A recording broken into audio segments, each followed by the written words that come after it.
सर्वाधार मंगलमय मंगलकरण बारंबार। धन्य धन्य सद्गुरु सुखद महिमा कहे न जाय। जो कछु कहूँ तुम्हारी कृपा मोते कछु न बसाए। समवेत समादरणीय सज्जन वृंद, आदरणीय माताओं तथा भक्तिमती बहनों,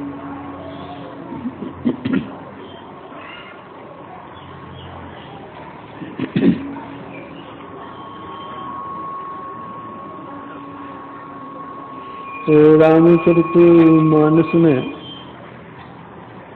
नाम और नामी दोनों की चर्चा आई है।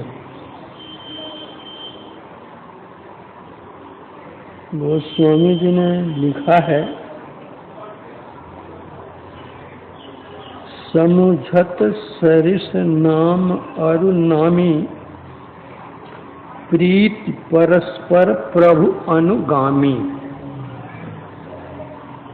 नाम और नामी में परस्पर इस तरह का संबंध है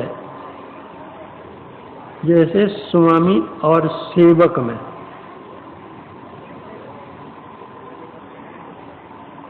पहले नामी होता है, पीछे नाम होता है। अगर नामी नहीं हो तो नाम नहीं होगा।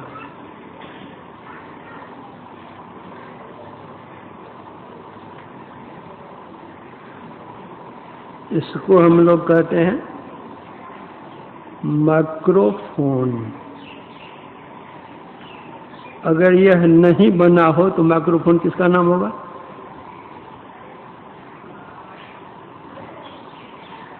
यह है तब इसका नाम दिया जाता है।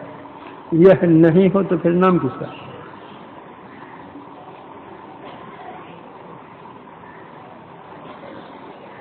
महिला के गर्भ में बच्चा है, लेकिन जब तक वह बच्चा जन्म नहीं लेगा तब तो उसका नाम क्या रहेगा? लड़का है कि लड़की है, क्या नाम रहेगा? जन्म लेता है तब फिर उसका नाम होता है। तो पहले नामी होता है तब नाम होता है। और दोनों का ऐसा संबंध है कि दूसरे को एक दूसरे से फुटा नहीं सकते हैं। बहुत निकट का संबंध है। एक बार नैमिषारण्य में 88,000 ऋषि मुनि लोग उपस्थित थे। एक वेद व्यास जी का शुभागमन हुआ।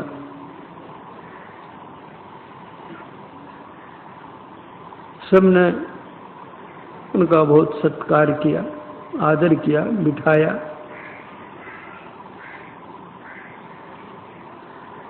वेद व्यास जी ने उन ऋषि मुनियों से पूछा कि सबसे अधम कौन, नीच कौन, छोटा कौन?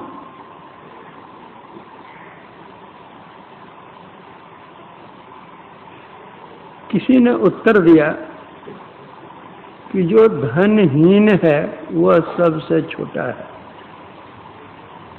धनवान को तो लोग पूछते हैं, लेकिन धनहीन को कोई पूछते नहीं है। दीन लखै मुख सवन को, अदीन ही लखै न कोई। जो रहीम दीन ही लखै तो दीन बंधु सम होय। जो धनहीन है वो बेचारा नीच है, छोटा है। दूसरे ने कहा कि जो विद्याहीन है वह छोटा है, जिसके पास में विद्या रहेगी धन उसके पास में आ जाएगा। विद्या नहीं है, धन है तो वह धन चला जाएगा, उसका संयमन वह नहीं कर सकेगा। धन जिसके पास है उस क्षेत्र में उसका मान होता है कि ये धनवान है। कहीं अन्यत्र चले गए तो उनको कौन जानता है क्या है नहीं है, जो है सो अपने घर में है। लेकिन जिसके पास में विद्या है वह कहीं भी जाएगा तो उसका आदर सम्मान आदर। बल्कि जो राजा है तो राजा निज देश ही पूजे और विदुष पूजे सर्वत्र। जो राजा है उसके राज्य भर में ही उसकी प्रतिष्ठा अधिक होती है, विदेश में होती है नगण्य होती है।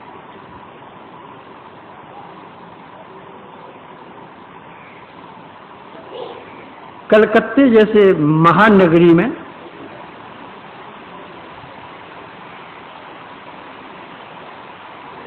नरेंद्र नाम का एक नौजुवक था। उसके पिता अच्छे वकील थे, अच्छी वकालत चलती थी, आलीशान मकान बना लिया, खाना पीना ऐश मौज सब। खर्चीले भी इतने थे बस अपने ही जीवन काल में सब खा फू कर खत्म कर दिया। नरेंद्र बीए पास किया उस जमाने में, 100 साल पहले की बात।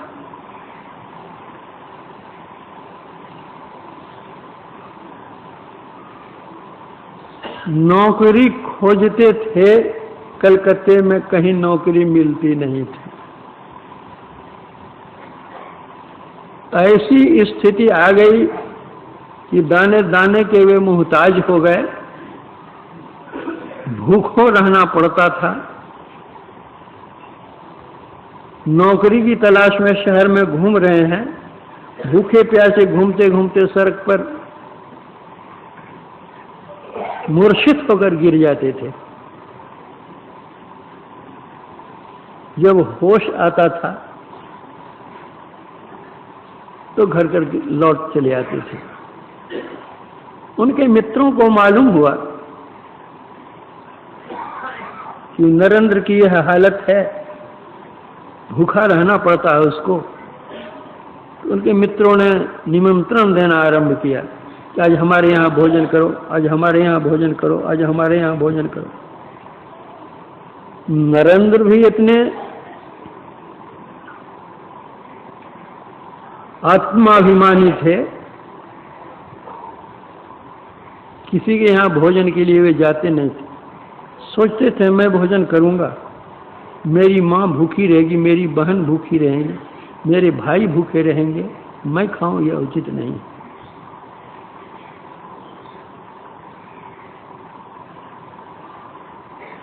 कोई पूछने वाला कलकत्ते जैसी महानगरी में नहीं। लेकिन जब उनको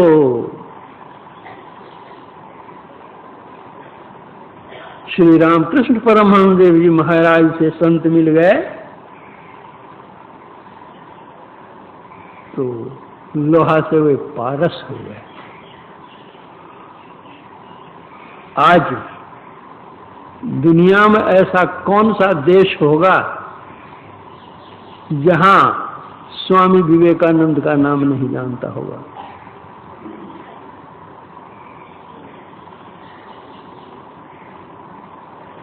विद्या की पूजा, लेकिन विद्या भी अविद्या हो जाती है जब उनको संत सदगुरु नहीं मिलते हैं। जब संत सदगुरु मिल जाते हैं तो 4 चांद लग जाता है।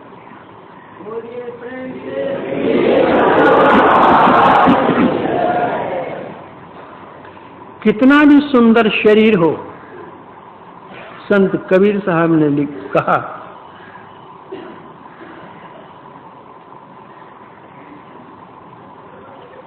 नाम जपत कुष्ठी भला, चुई चुई पड़े जो चाम, कंचन देह के ही काम का, जामुख नाही नाम।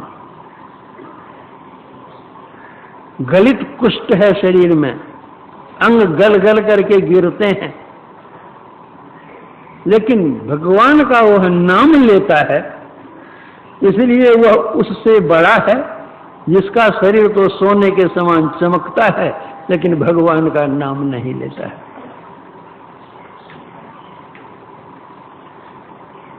नाम जपत दरिद्री भला, टूटी घर की छान, कंचन मंदिर जार दे, जह गुरु भक्ति न जान।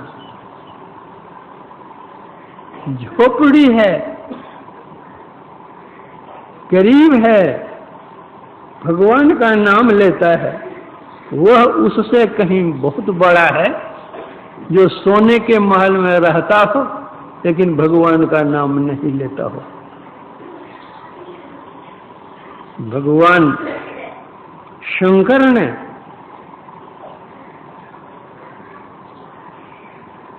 पार्वती से कहा था,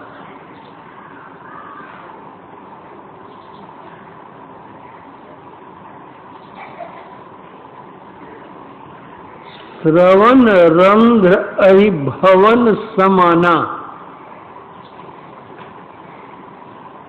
जिन हरि कथा सुनी नहीं काना। सब कुछ सुंदर, बहुत बढ़िया, लेकिन अगर वह भगवान नाम नहीं सुनता है, प्रभु का नाम जिसके कान में नहीं गया, गुरु नाम जिसके कान में नहीं गया, कहते हो वह कान कैसा है? सांप के बिल के समान है।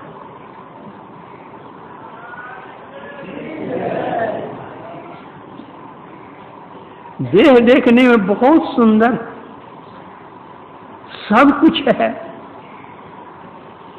लेकिन यदि नेत्रों से संतों के दर्शन नहीं किए तो मयूर का जो पंख होता है वह देखने में बड़ा सुंदर होता है, और उस पर चित्र भी आंख का बना हुआ रहता है, लेकिन क्या उसे आंख से सूझता है? उसी तरह शरीर बहुत सुंदर है, धनवान भी है, गुणवान भी है, बलवान भी है, विद्वान भी है, सब कुछ है, लेकिन इन आंखों संतों के दर्शन नहीं किए तो वह मयूर के पंख पर जो आंख बनी हुई रहती है वही आंख है।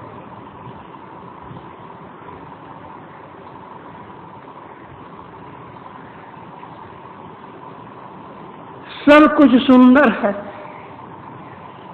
धनवान, गुणवान, बलवान सब तरह है। अगर वह मुंह से भगवान का नाम नहीं लेता, प्रभु का नाम नहीं लेता है, तो वह किस तरह है? जिस आजकल वर्षा ऋतु में मेढक टर टर टर जो बोलता है, उसी तरह उसकी आवाज है, उसका मुंह है, उसकी जिह्वा है ना। यह मनुष्य शरीर पाकर जिसने भगवान नाम नहीं लिया, भगवत भजन नहीं किया, उससे अधम और कोई नहीं। दूसरे को हम उपदेश करें, भजन करो, भजन करो, भजन करो, सत्संग करो, सत्संग करो, गुरु सेवा करो, हमने न भजन करें, न सत्संग करें, न गुरु सेवा करें, तो हमारे जैसे अधम कौन होगा? तो अधमाधम है वो।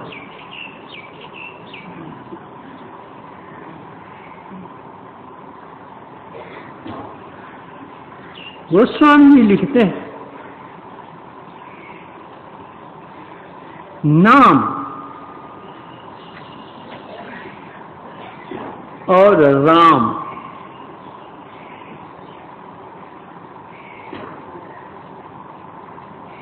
राम से वे नाम को बड़ा मानते हैं। वे कहते हैं राम एक तापस तीय तारी। राम भगवान जब जनकपुर जा रहे थे तो रास्ते में एक पत्थर था। विश्वामित्र ने भगवान राम से कहा, ये जानते हो यह पत्थर गौतम नारी साप बस उपल देह धरी धीर चरण कमल रज चाहती कृपा करो रघुवीर। यह पत्थर नहीं है, यह गौतम ऋषि की पत्नी है। श्राप के वश यह पत्थर हो गई है। अब तुम अपना चरण का स्पर्श कर दो, इसका उद्धार हो जाएगा।